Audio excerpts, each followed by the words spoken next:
NIO with about 6,600 insurance registrations, and that's for the week of May 12th through the 18th.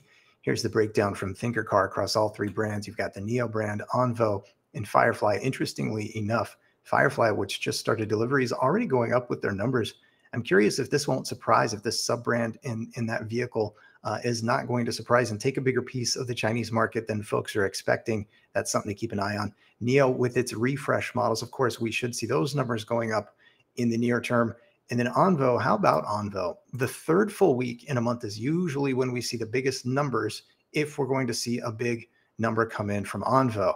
And I believe it was 4,200. That's the best individual week we've ever seen from Onvo. And that was back in December when NIO had its monthly delivery record to date. Now, at the end of April, I think this was the third full week in April, we saw an 8,000 number. So it's certainly possible to see a number like that. In fact, William Lee has said that in the near future, we should see 9,000 on the weekly side. So let's see if that won't come in next week. And I think the L60 and Onvo, that sub-brand, is going to be key and a pivotal driver for NIO if they're going to get to or anywhere close to the goal that they put out there for the yearly, which is over 200,000, hopefully 240,000 roughly vehicle deliveries. So that's something to keep an eye on as well. This is big picture though, year to date. And it's not just within the sub-segmented piece of the market that NIO operates. That would be the BEV sales. This is NEVs, new energy vehicles. So even against all sellers in the NEV space, NIO is still at the number 10 spot year to date.